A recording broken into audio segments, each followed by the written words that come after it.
Hey, good evening, Midwest Survivor. Time for dinner chat. So first off, I want to say thank you to everybody that has subscribed to the channel thus far. We are on the countdown to 50. We are 33 away from 50. So keep subscribing to that channel. Keep hitting that bell. Keep checking out the videos. Keep checking out the community. Once we hit 50, we're going to do a giveaway. There will be a first prize, second prize, but there will also be a prize for all 50 subscribers. The first 50 will get a prize, plus there'll be a drawing for first prize, second prize, third prize. So be sure to hit subscribe. If you know people that are struggling, that have endured any kind of abuse, emotional abuse, verbal abuse, physical abuse, financial abuse, who have suffered, come from manipulated families, manipulated situations, be sure to refer them to Midwest Survivor 8426 on YouTube. Also, I am on TikTok, and I'm on Pinterest, Lemonade, X, and Instagram, as well as Facebook. So there's actually a Midwest Survivor Facebook, so be sure to check that out. Also, there is a link to my author page as well. I have written 6 books. Search for Brandon M. Payne author, and you can see my book list. Also, if you check out Amazon.com and type in Brandon Payne, you'll see all 6 of my books, which are The Price of the Boy, Death of a Small Town, a story of villages, how they lived and died in Southern Illinois, Behind the Silence, Rebuilding Your Life, and What Nobody Tells Men About Emotional Abuse. So be sure to check out all those titles, check out all those books. Oh, and there's also one more. It's called Blood on the Altar. It talks about manipulation, corruption, and abuses in the Pentecostal church. So if you are familiar with that, be sure to check that out as well. So tonight's dinner chat is the silent treatment is emotional abuse. So when silence is used as a weapon instead of a tactful pause.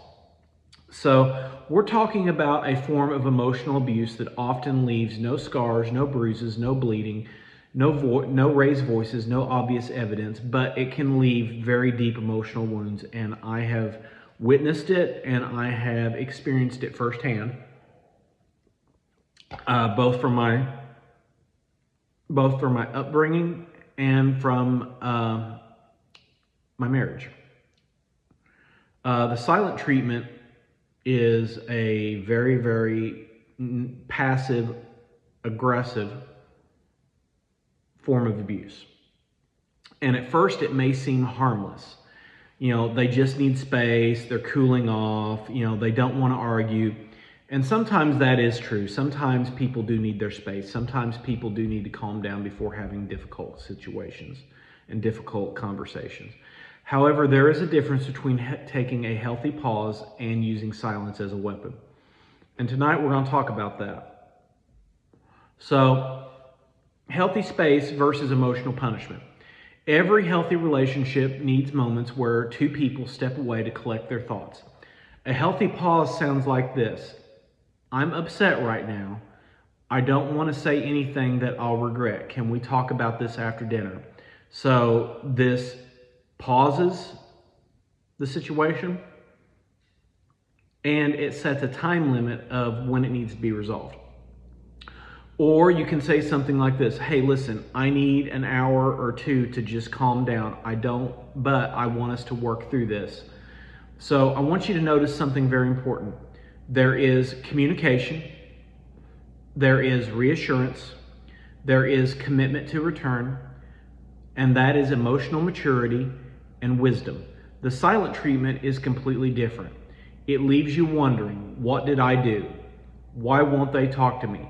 How long is this going to last? Instead of creating safety, it creates uncertainty.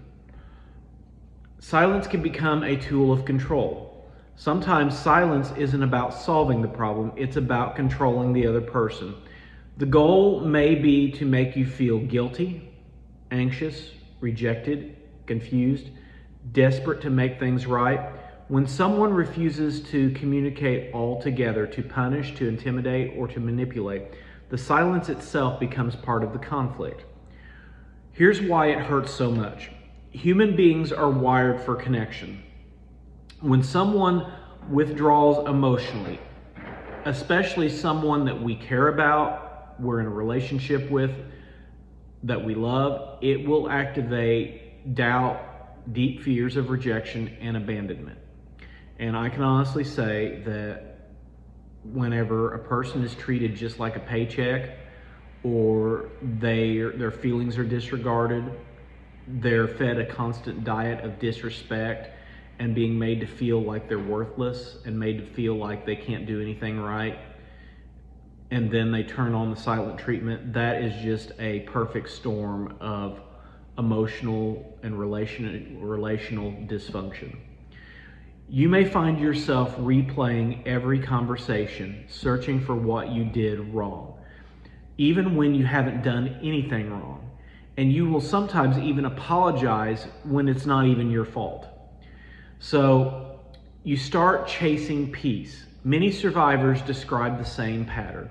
The other person stops talking, so you apologize. You send text messages, you call, you try to explain, you buy gifts, you beg for connection and conversation.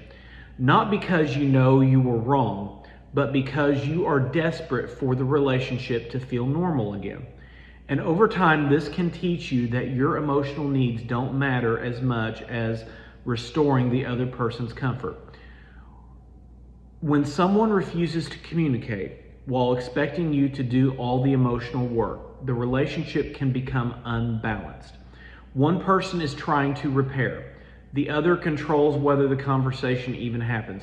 Healthy relationships require two people who are willing to engage, even when they don't like it, even when it's difficult, even if it seems impossible. There are common messages hidden in the silent treatment. Silence can communicate things like, you don't deserve an explanation. You're not worth an explanation. You will talk when I am ready to hear you. I'm going to make you suffer. You should already know what you did. You'll earn my attention when you've learned your lesson. These messages may never be spoken aloud, but they carry messages that are very deeply felt. And there's an emotional cost to be paid.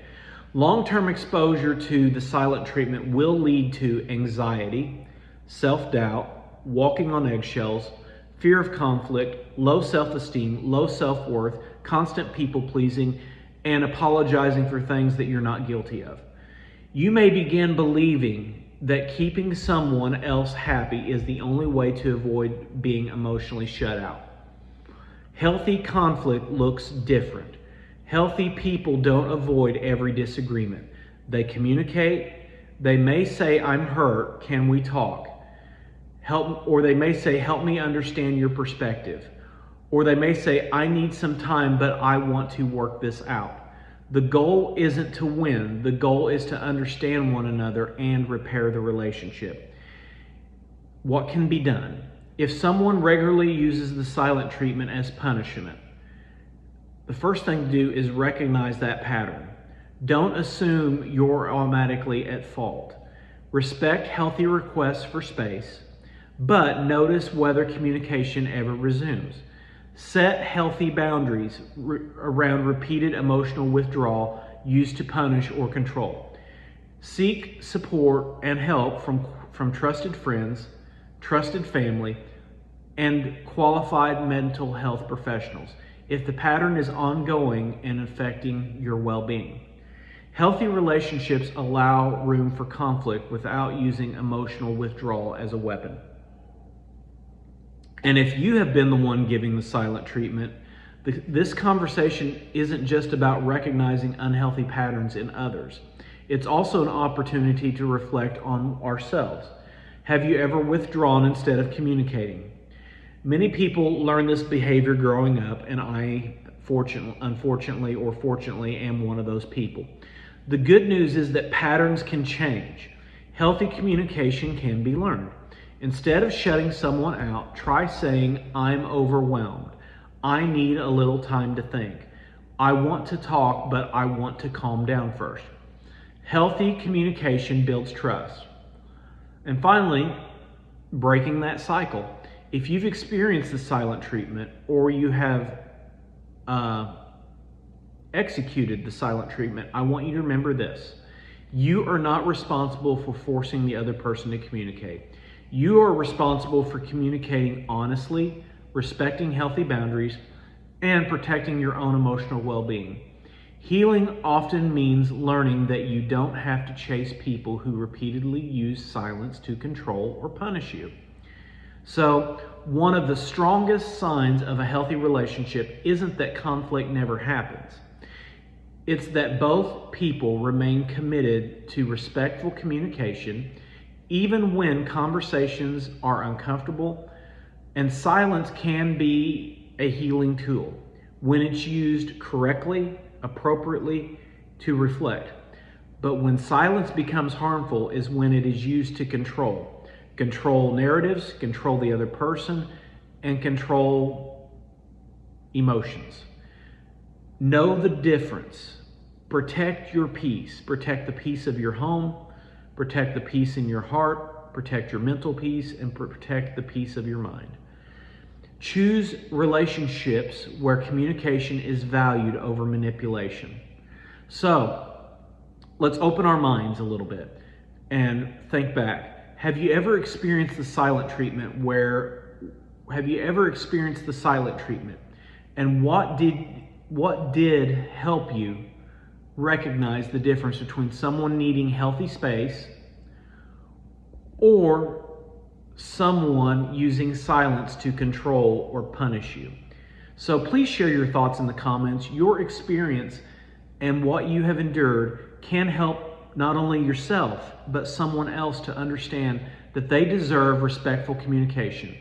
And I want you to remember, real love doesn't make you earn basic communication. Healthy relationships create honest conversations, mutual respect, repair, not fear, confusion, or emotional punishment. Midwest Survivor for Dinner Chat, I want you to get healthy, be healthy, stay healthy, get strong, be strong, stay strong, and remember, it's not about surviving, it's about learning to thrive. Have a good evening. I'll see you tomorrow morning for Breakfast Bits. Take care.